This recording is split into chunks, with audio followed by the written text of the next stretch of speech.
So, the FNaF movie. Absolute Kino. Am I the only one who understands the complexities of this ambitious cinematic masterpiece? This movie isn't stupid! You're stupid! And let me tell you, that was the single worst theater experience I've ever had in my life. Holy shit. You know, people screaming and clapping like hyenas at the simplest mention of the smallest detail was funny the first few times. But by the 6th or 7th, after over an hour of being there, I was about to become a serial child murderer myself. His name is William Afton. This shit was endgame for 9-year-olds and late teens, early 20s cringe culture zoomers. I'll say this, I think it's extremely fascinating that this can happen at all. Video game movie adaptations are rare to begin with, let alone an adaptation of an at one point dinky little indie game made by one dude. It's cool that that can happen in real life, and I respect the hell out of Caughon for making the best damn financial decisions he could have made for his life. I'll stall even longer and admit that, as a sort of ex-fan of this fucking cringe, it was pretty surreal and superficially cool to see these guys become real. The quality of the animatronics in the movie, their accuracy to the source material, and how convincingly the actors inside pulled off their movements was by far the best thing about the movie. And the sound design did a bang-up job making their presence feel more intimidating. You really get a sense of their scale and weight. But, does it come close to the scariness of the games? Well, considering the games aren't scary, I sure as hell hope not. FNaF has hardly ever been actually scary, at least to me, but I honestly think you can make an interesting horror story out of its premise. The idea of a long-abandoned children's establishment featuring uncanny animatronics, haunted by the ghosts of children lured and killed by some creepy fuck in a mascot costume, is incredibly disturbing. You could make an actual horror movie out of this. Oh. Yeah, they didn't really try to make it scary. No actual attempt for a horror aesthetic. Animatronics were strangely clean for being old and worn. There were no janky, uncanny robot movements or malfunctions, and the lighting was too revealing much of the time. This is kind of a big problem since the movie pretends to be a horror movie, and I think that's what most non-FNaF fan normie freaks fundamentally have a problem with. Back when the trailer dropped, or rather a month or two after, I suggested there were 3 different ways this movie could go. Either it tries a serious story and fails at that, or does so and beyond all reasonable doubt turns out decent, or it purposefully goes for stupid schlock and still ends up being too stupid, or maybe that actually turns out to be dumb fun, or maybe it tries doing both, which I feel like is destined to fail. They chose the third option, the one that couldn't possibly work. I say that because it's pretty damn difficult to balance 2 opposing tones in the same movie unless you're some creative genius. And forgive me for assuming the Five Nights at Freddy's guy isn't that. It probably would have been better if they stuck to a relatively serious story, where you're made to feel the depressingness of FNaF's premise, with maybe some jokes and intentional cheesiness sprinkled about as seasoning. But it constantly goes back and forth from grounded drama to full camp, and it gets fucking unhinged in the latter half of the movie. Take this scene for example. This is the moment the movie needs to utilize the animatronics' horror potential as much as possible before they become sympathetic characters. And because it's already been half an hour and nothing remotely scary has happened in this horror movie, these degenerates are fucking up the place. Perfect setup to provoke some angry spirits. There's decent tension built up with Bonnie moving around, and then this long build up with this guy in the kitchen and something with him inside. And then the payoff is that one inanimate background prop from FNaF 1. He even does funny confused reaction faces. I don't know why he laughs at the pans moving around by themselves. That would actually scare me. See, this is when the movie should be scary, but it's being annoyingly funny. The sounds almost sell this one.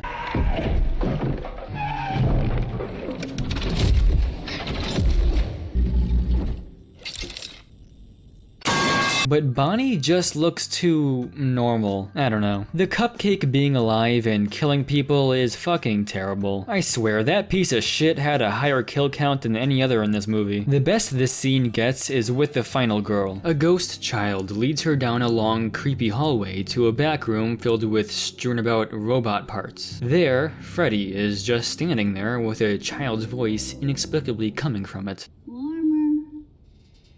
Then she looks inside its mouth for a very long time for some reason, until...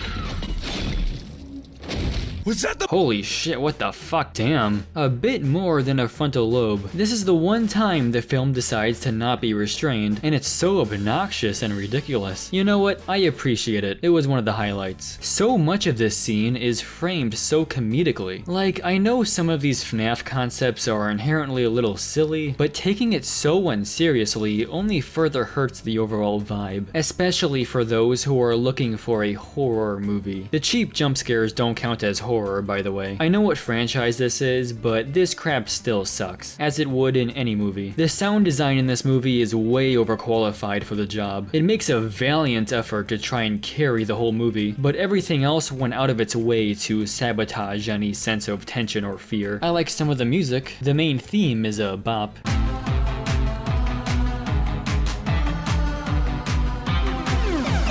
The premise of this movie was going in the right direction. Knowing the pre-production hell this movie has gone through for years, I'm surprised they managed to make a story this coherent and logical. That shouldn't have impressed me, but it did. It's a very standard type of story, there just to give an excuse for the real meat of the movie. But if that is its role, it leans on it quite a lot. I like some of the moments with Mike and Abby. For the most part, it's decently written. Mike's actor is easily the best in the movie, though he seems to have a hard time with yelling. It always comes off too much. Don't run. Please, I'm begging you. Who took Garrett? The Golden Freddy kid is also pretty good, especially for a kid actor. Everyone else is just kinda fine. Your typical 5 out of 10 movie tier, except the aunt, who is pretty overacted. I don't know if I'd say Venessa is overacting, but she might be overacting. And I can't even tell if Matthew Lillard is good or bad as Afton, because I think he was told to ham it up, especially at the ending. I don't know if anyone could have made that good. Cliche number 1. Yo, I should do that format. There's a little bit of a huge coincidence that happens to get the movie going. How William fucking Afton, this guy, happened to run into Mike, the older brother of a child he kidnapped years ago, despite this being a completely different state, and at least a decade later. Small world. It's really the only major one I can think of, so I guess it's fine. And it's really only strange because they made it a different state for some reason. There was no reason to do that, and it only makes them running into each other more unbelievable. Also, Afton's car isn't purple. Fucking bullshit. The aunt subplot goes literally nowhere, takes up much of the runtime, and the aunt character herself is way overacted. I honestly was thinking she'd turn out to be the elusive Mrs. Afton or something, especially with how cartoonishly mean she is, and that would have sucked, but instead they did nothing and just killed her off. Is that supposed to be the resolution to that plotline? Am I supposed to believe Mike won't have any custody issues in the future because of that? Is that how that works? I should take notes. It probably would have had the same function if Mike, struggling financially, unable to keep a job because of his trauma and character flaws, was the sole driving factor for him taking the job at Freddy's. The ransackers didn't have to be connected to her either, with her roundabout villain plot. They could have just been ransackers and looter delinquents who fucked up Freddy's for fun. You could probably cut the aunt part out entirely, and you'd have more time for the more important aspects of the story, namely, the main fucking villain. I get the feeling the unassuming non-online weirdos in the audience would be confused as to what the hell William Afton means, and why this yellow bunny thing is important. The only time it's explained is in the opening credits, which I missed because I had to take a piss, and I didn't even end up taking a piss. I just couldn't couldn't for some reason, and so I went again later. Point is, there should have been more emphasis placed on the child murderer responsible for the ghost kid's existence, so that casual audiences can feel the significance of his appearance at the climax of the movie. MatPat being in it and saying, "It's just a theory," was the worst thing in the movie. But seriously, if you didn't know who he was, it'd be confusing why he's focused on so much in these shots for a background character with such benign lines. Don't you tell me how many calories I need, bitch! I just realized I shouldn't be hearing any of this. In fact, I shouldn't be here at all. Why is he here? He doesn't contribute anything to the scene, and he's gotta be a total liability overhearing your criminal shit. Mike, they wouldn't stop tickling me. And there goes their horror potential. Wait, how would Abby know the characters' names unless the ghost kids introduced themselves with those names? Mike, this is Bonnie, Foxy, and Chica. And why would they do that instead of their real human names? I guess they don't want to use their dead names. Honestly, I like the idea of the spirits becoming sympathetic. It's the right way to handle the concept of vengeful ghost children. Scary at first, but you empathize the more you learn. Ideally though, this would happen after they've already been scary. And then there's the Fort Night scene. Oh god, bruh, this shit belongs in Scary Movie, and it wouldn't even be funny. Tone, guys, tone. These are dead children stuck in robot suits who've been abandoned for years, and all of a sudden we're doing Pixar cartoon shit. You could probably get away with a less extreme version of this. Maybe Abby tries to get them to draw something, or she tries playing with them in a simpler way. I don't know. But something this obnoxious, accompanied by a pop song in the foreground, You did it! is pure parody vibes. I get what they're trying to do, but it's just too much. And then continuing this movie's formula, after the goofy funny scene comes another we're supposed to take super seriously about how this situation is dangerous and scary. Oh, thanks for reminding me, I forgot. Mike and Vanny have a bit of a domestic, and the scene is so dramatic the writing quality forgot to be consistent. Like, it suddenly nosedives into high school creative writing project levels. What are you so afraid of? In the storage room, I saw your eyes. You were terrified. But if you ever bring Abby back here again, I will shoot you. Damn, bitch, you were downright encouraging Abby to play around with the animatronics and feel safe here. I think we could use the tables for the fort. Bring Abby back here again. I will shoot you. Couldn't she have just said, "I'll arrest you"? This line sticks out so badly. Everyone in the theater reacted to it confused. This fastbear brand torture chair is silly. Why is this shit even in the movie? What's the point of it? It's pretty incongruent with the grounded vibe of the main plot, even more so than the concept of haunted animatronics. I wonder if it's literally because they realized the animatronics weren't threatening enough on their own, so instead of trying to make them threatening, they made some obnoxious saw contraption. Oh hey, that's impressive for this movie. If only it was that scary most of the time. You could have had a Corey Kenshin cameo without having Golden Freddy get into a fucking taxi and confirming he's somehow physical despite him having ghostly properties, to further torture my FNaF brain-rotted mind with how any of this makes sense. What do they want with my sister? They want to make her like them. Okay, this is another thing I actually kinda like. This is a concept that makes sense and is a way to potentially make the animatronics scary again. During this time-sensitive scene where Abby is being lured to her death, Vanny and Mike have a chat about the FNaF lore. Police searched Freddy's from top to bottom. Every inch was accounted. He never found The man who took them, he knew He the was parents. very cruel, he influences them. They took everything from them. It's not just their ghosts that are inside of those machines. It's their bodies. That didn't need to be explicitly stated. In fact, that kinda ruins it. Just feels needlessly edgy and over the top to be upfront about that. It was way more effective when you deduced that yourself, implied by surrounding information in the original game. You need to tell me who he is. He's my father. Weird trauma dump, but okay. The mic drop in this scene should have been the mic lore drop that Willie A is his brother's nabber, since that's far more relevant to this story compared to the random inserted relation of the white woman to the purple guy that wasn't even in the games, and it only further convolutes things unnecessarily. They do a dramatic pause after the reveal, as if it means anything to this story at all, and then they mention he's the guy who nabbed Mike's bro, the reveal the whole movie's been building up to, almost as if that's a secondary thing. During the Mike stealth mission, this shot is so terrible. Freddy's quick movement and staring right into the camera looks goofy, and for some reason, in the shot all the YouTubers use in their thumbnails, the lighting makes him look like he has a unibrow. This frame only lasts a split second at the end of the sequence, and it's the one everyone uses for some reason. See, look at this. Even after this intense scene of Abby almost dying, they do a stupid visual gag. At least they fixed up this shot from the trailers. The moment Springtrap shows up is when the movie officially completely lost its shit. Like, what is this, man? I hate the portrayal of Afton as a cackling, maniacal Joker villain.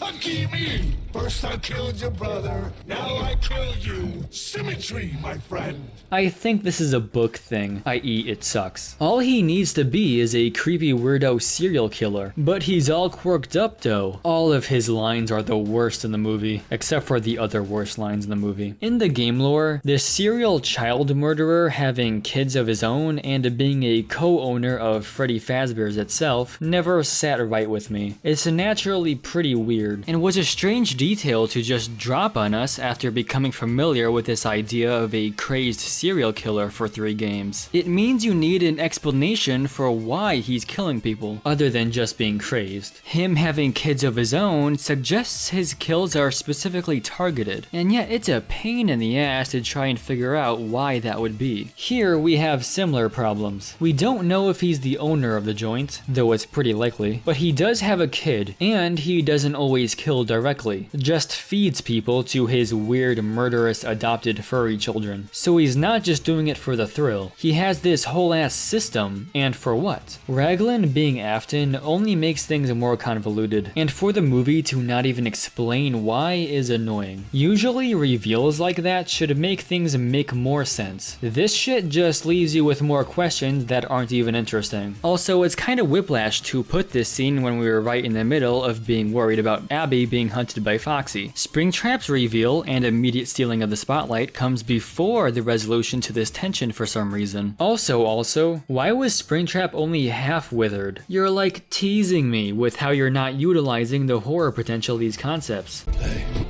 Hey. What have you done? She hasn't done anything yet. You could probably just sprint and stab her if you really wanted to. I don't know. I also don't like Afton having some nebulous influence on the ghost children. That just makes it weird. That didn't need to be the reason they wanted Abby to be like them. They could have just wanted that for the sake of it. They could just be killing people because they're restless, vengeful spirits. And these random schmucks rubbed them the wrong way somehow. And Afton getting spring-locked didn't have to be because they realized he was their killer, but because they knew that already. You could have hit the same beats in a less convoluted and confusing way. You could have just done the FNaF 3 ending the same way the game did. The ghosts see Afton and take their revenge. Abby's goal could be to help the spirits move on, and the final step to that is confronting Afton, some unfinished business type deal. Then the resolution of the movie could be the happiest day, but that might be getting fanfiction-y. I think recreating the classic FNaF 3 ending for this movie could work. You could probably even make Abby reminding them of their killer thing work, but Afton being their Discord mod is cringe. And as it is, it's all presented very cheesily. You had one job, keep him in the dark and kill him if he got too close. That's 2 jobs. Kill yourself. Oh, thank you, Afton. I always come back line is, of course, terrible. And like, why does he put the mask back on? You know, that's a very good question. Why did Freddy do that? Also, why is the whole place blowing up? Do I even want to know? Somehow, after all that, Abby is doing better mentally. Fucking freak. Very strange how they act like they're still on good terms with the spirits. Like, I get they're sympathetic murdered children, but they're also angry ghosts who just blew everything up. After everything, there should be some serious reservations towards even thinking about what happened. Venessa dies. Good. Hopefully that means security breach won't happen. The Living Tombstone song at the end, rather than being a triumphant celebration of the franchise, comes off as the final punchline to a complete absurd joke after that clusterfuck of a finale. Because of that ending, you just come away from the film with this nasty feeling. Birdemic being recommended to me right after is pretty fitting. If you're a full-blown FNaF fan, you will love this movie. Well, you've already seen it. You people have no standards. This movie really was mainly made for the fans. That's not a good thing. It is not impossible to make an adaptation that pleases pre-existing fans of the source material as well as general audiences. In fact, that should be the default fundamental aim of all adaptations, to bring the source material to a wider audience in as digestible a way as possible. And honestly, if you removed some details that make the story more convoluted, nixed the whole useless aunt subplot, and actually tried to make it scary, I really think you could have a good, or at least solid, horror movie that would please casual audiences as well as fans. The general premise and concept for this story is a good start, and I was impressed with how logical and grounded they managed to make most of the plot, considering the nonsense spaghetti monster of a story it's attempting to adapt. But it just needed more time to cook, and to be less silly. And that's what frustrates me the most about it. It could have been good. It actually fucking could have been good. We could have been living in a reality with a good FNaF movie, but it feels like they just settled for okay at best goofiness. This franchise does that a lot. Just a shame, since I do think there's potential buried somewhere deep within the crevices of Freddy Fazbear's essence. To be honest, this probably is the best FNaF movie Scott could have made realistically. Sad. I don't know if I'd say it was disappointing, because I wasn't expecting much of anything. I was expecting it to be absolute hot garbage, and there were some parts in the beginning that were better than I expected. But the movie completely lost its mind at the climax, and it being at the very end, being the most fresh thing in audiences' minds when leaving the theater, is probably the biggest contributor to people's reactions. I don't know if it quite deserves less than 30%, but I kinda get it. Definitely somewhere below 50. I'd probably settle on a 4 out of 10. That ending was complete unhinged garbage and really brings the movie down. Anyway, I'll chat with you again sometime in the next few weeks. You know, if I don't die from golden withered funtime Freddy coming to bite my dick off. You know, there's nothing scarier than a YouTuber looking for engagement, so remember to like and subscribe. What's a funny meme I can say at the end of this video? My name's